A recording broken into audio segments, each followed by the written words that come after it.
네, 안녕하세요. 말씀 베이커리 71번째 시간 2020년 12월 17일 목요일 주님의 말씀 묵상을 시작하겠습니다. 함께 기도하겠습니다. 거룩하신 주님 감사합니다. 주님의 말씀 앞에 섭니다. 성령님께서 말씀에 조명이 되어 주시옵소서. 우리 주 예수 그리스도님의 이름으로 기도합니다. 아멘. 네, 오늘 보실 말씀은 베드로전서 3장 1절에서 12절까지의 말씀입니다. 표준 세번역의 성경으로 읽으면서 함께 말씀을 나누도록 하겠습니다.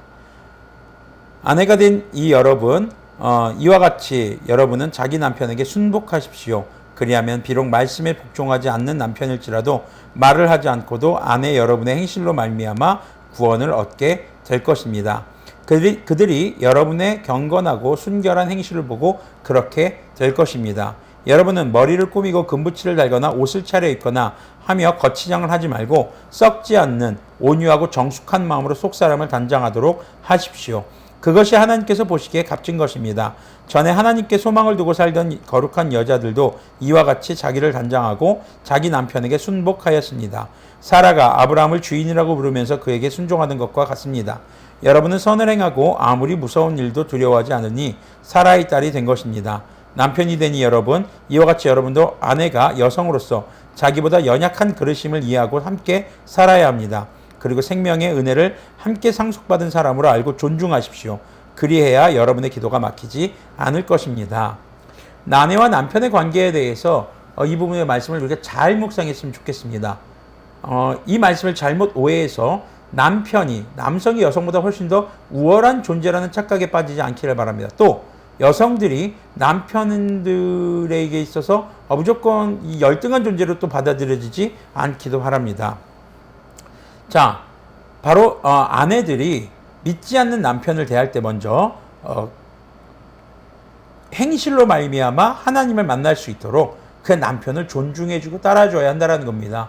자, 믿지 않는 남편이 있을 때 나는 당신이 뭐라고 하든 무조건 교회를 가야겠어 라고 하면서 충돌이 생긴다면은 어려운 일이겠죠. 물론 믿음의 사람과 결혼하시는 것을 권면드립니다. 그러나 이 당시에 이방인들 중에서는 이미 믿지 않는 사람들과 결혼했었고 자기도 믿지 않는 상태에서 이제 예수를 믿게 된 경우들이 많이 있었던 것이죠.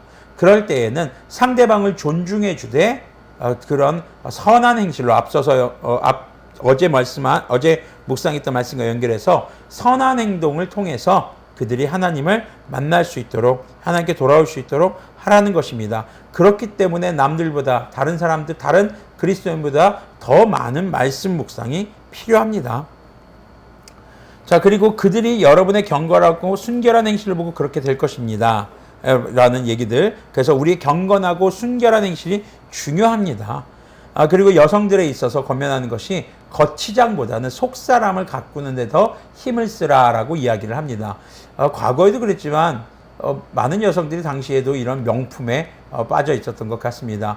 물론 여러분들이 이렇게 뭔가 장신구를 하는 것 아니면 여러분들이 뭔가 필요한 액세서리를 하는 것, 그것 자체 전부 다 금하는 것이 아니라 그것이 여러분들의 가치를 결정해 주는 것이 아니라 결국에는 우리의 속사람이 어떻게 살아가느냐, 나의 인격이 어떠냐, 그것이 바로 우리의 가치를 결정한다는 것을 기억해야 하는 것입니다. 근데 계속해서 말씀을 보면 사라가 아브라함을 주인이라고 불렀다. 그러니까 이거를 잘못 오해한 이 남성 성도들이 성경을 봐라, 네가 나를 주인으로 섬겨야 되지 않냐. 네, 이렇게 되면 이거 싸우자는 얘기죠.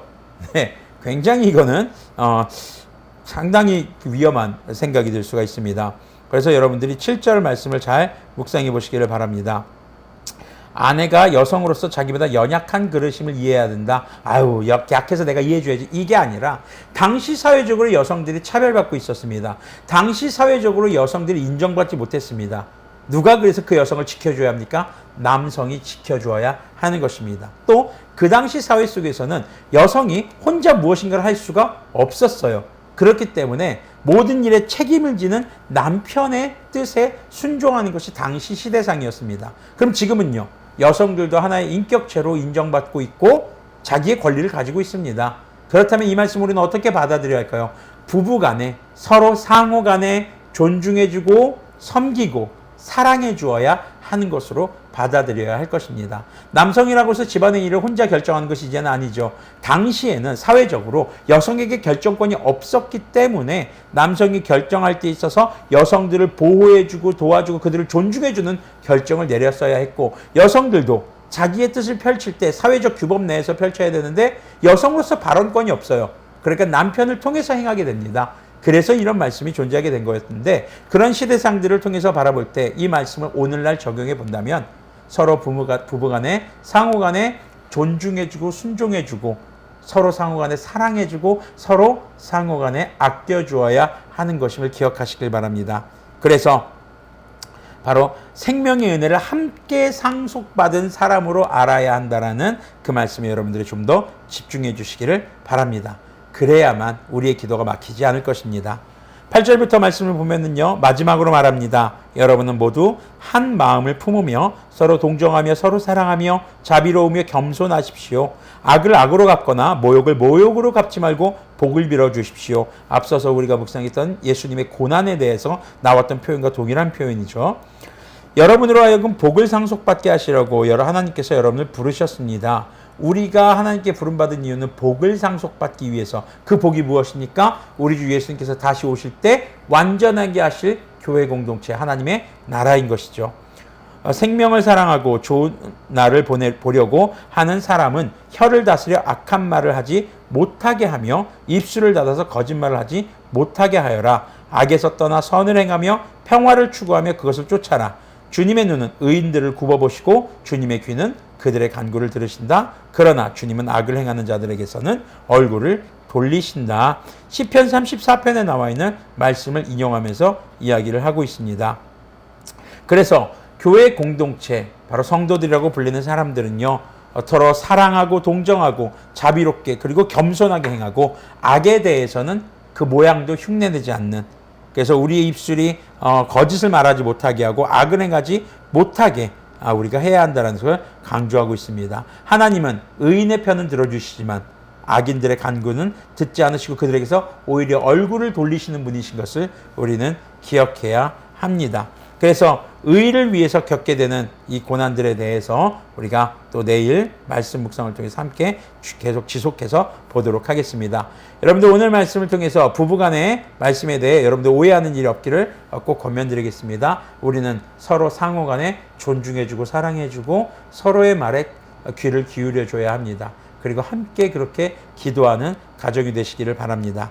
그리고 여러분들의 혀와 여러분들의 행동이 악을 행하지 않고 오직 의를 행함으로써 주님께서 기도를 들어주시는, 주님께서는 의인의 간구를 들으신다고 했잖아요. 그래서 여러분들이 의인의 기도를 할 수 있는 그런 여러분들이 되시기를 권면드리겠습니다. 기도하겠습니다. 거룩하신 주님 감사합니다.